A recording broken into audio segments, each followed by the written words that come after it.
Copyright disclaimer. Under Title 17, USC Section 107, allowance is made for fair use for purposes such as criticism, comment, news reporting, teaching, scholarship, and research. Fair use is permitted by copyright statute that might otherwise be infringing. Nonprofit, educational, or personal use tips the balance in favor of fair use.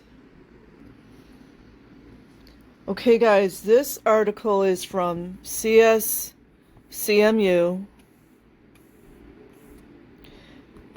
and it is called Scientology is Child Abuse by Dennis Erlich. And I'm not going to read the whole thing right now. I want to cut down to where he gets into the abuse that his children were subjected to. And he does express regret and is sorry for his participation in allowing his children to be abused. So I'm going to start out on the paragraph, My 4 children. My 4 children were subjected to the practices of which I speak, and God willing, will someday be free of the destructive influence of Scientology on their lives.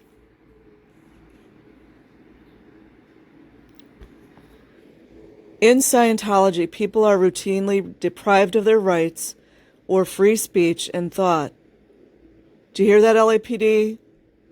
Government, FBI, Homeland Security?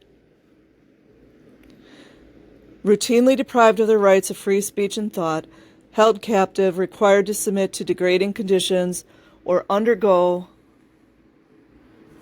rehabilitation in the RPF program. That's a thought programming camp. They are subjected to shunning, sleep deprivation, and a concentration camp environment to accomplish the cult's brainwashing reform.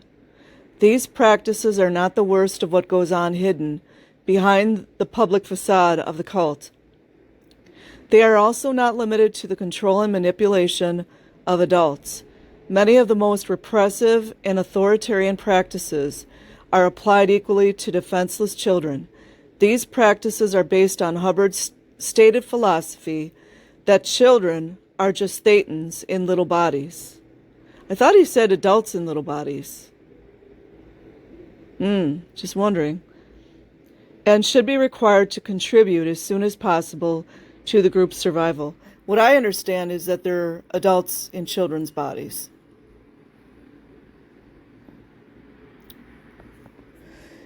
In a child's life, the application of this philosophy translates to deprivation of parental nurturing, the right to be just children.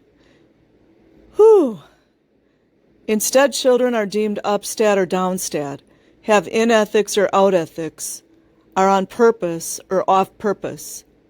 They are segregated even more than their Scientology parents from the normal influences of society. Their concept of themselves in relation to society is molded by Hubbard's own twisted worldview. They learn they are very different from WOG kids, like non-Scientology kids.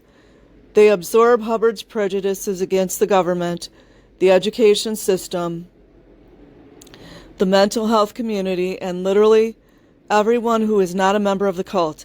They learn the cult's concept of responsibility.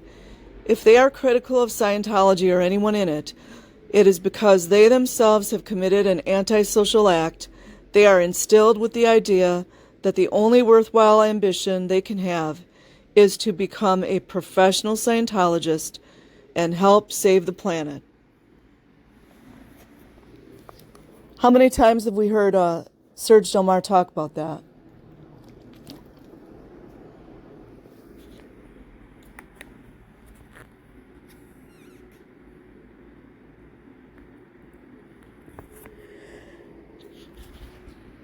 In the case of my own daughter, this conditioning translated in her young mind to helping Scientology stop people from slaughtering baby seals and other similarly naive images. Of course she wanted to help save the planet. What child wouldn't? So at age 8, she became a Sea Org member. I was, of course, very proud of her.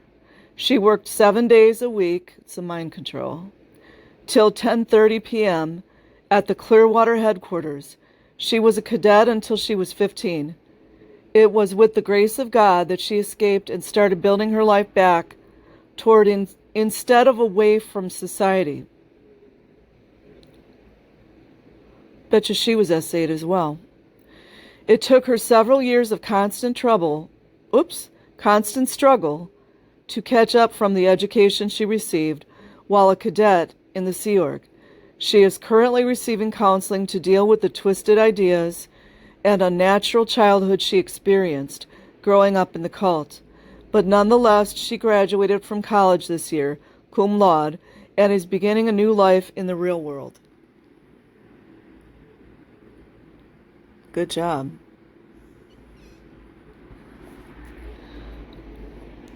Another of my children, who once had a wonderful sense of humor, claims she lost her ability to laugh when she did the communication course as a 6-year-old. The bull baiting in the training drills tampered with her spontaneity and caused her to arrest her natural urge to react to things. That's so sad. As a result, she now tends to be placid, self-conscious, detached, and objective. Once that spontaneity was disturbed by the unnatural hypnotic discipline of TRs,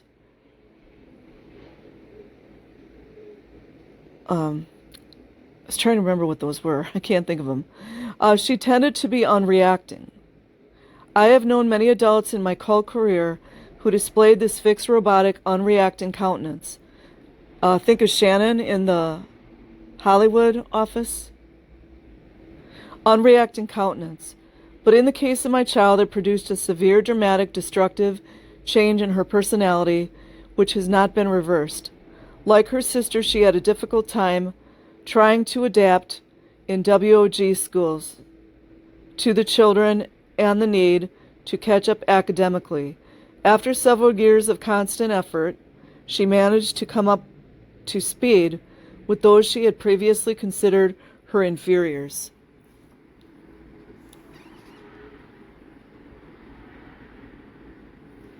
I'm not going to say that word anymore.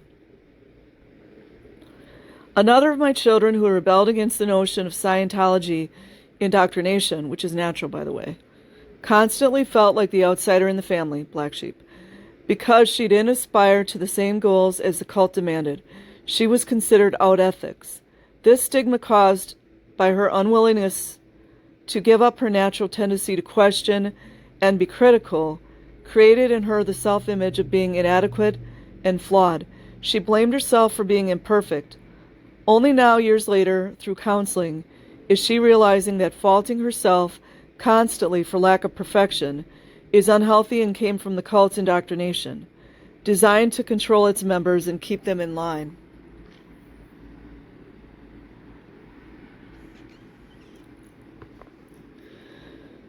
My youngest child nearly died shortly after birth because of Scientology's distrust and unwillingness to get competent medical care for members. I have to add in here, you gotta take some responsibility here, man. I'm just saying. She spent the first several years of her life in a Sea Org nursery. I used to wonder why she would cry hysterically. How could you wonder why she's crying hysterically? Ugh. Each morning when she was deposited in the facility. Deposited?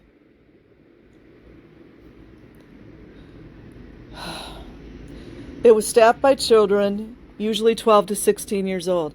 FBI, isn't that illegal? Isn't it illegal to have 12 to 16-year-olds manning a baby nursery? As I've said, you cannot tell me that babies are not dying in these nurseries. There's no way. Usually 12 to 16 years old from the cadet org. The nannies had no sense of hygiene. The nannies are children, by the way, that are being neglected and abused. I'm just saying. And the children, yeah, they're children, often suffered from infections, illnesses, fleas, lice, scabies, or crabs. That is horrible. Those poor babies. And that's why the suicide rate is so high with these guys. During all of this, I was so focused on my job in the Sea Org, Chief Quality Control Officer in the brainwashing factory, that until one day when I was changing my child's diaper and saw little white worms wiggling their way out of her, anus, I didn't realize the abuse going on. Shortly after that, I left the cult. But the image of those worms exiting my infant daughter still haunts me, just as the image of the twisted, forgotten children in the movie Mondo Cane seared into my memory. It will for all time serve as a reminder to me of the neglect and abuse to which I subjected my own flesh and blood in order to clear the planet. Well, at least, see, he's taken responsibility, and he's got deep regret there. So, a lot of people, we all make mistakes, so I appreciate that he's taken ownership, and he got him out. Fortunately, my children have all become strong enough on their own to overcome much of the handicap of growing up in the cult. They still bear me a certain amount of the unspoken and well-deserved animosity for submitting them to this abusive upbringing and for my parental neglect. Our relationships as child and parent may never be fully normal. In spite of this, I am proud to say none of my kids have hesitated to warn other children and adults, stay away from Scientology. I have not mentioned the parental neglect of children I have witnessed in my 15 years in the cult. Good that he's doing this. The conditions in the cadet org where children of Sea Org parents are warehoused without contact from parents. And what I understand is that a lot of the parents try really hard to see their kids. What a sick place. Or the work camp conditions of some of the facilities for children. Yeah, that's the child RPF he's talking about. Because it is enough for me to admit the abuse to which I expose my own children. I don't know if anyone can comprehend the remorse I feel for subjecting my children. Oh, that makes me want to cry. Whew.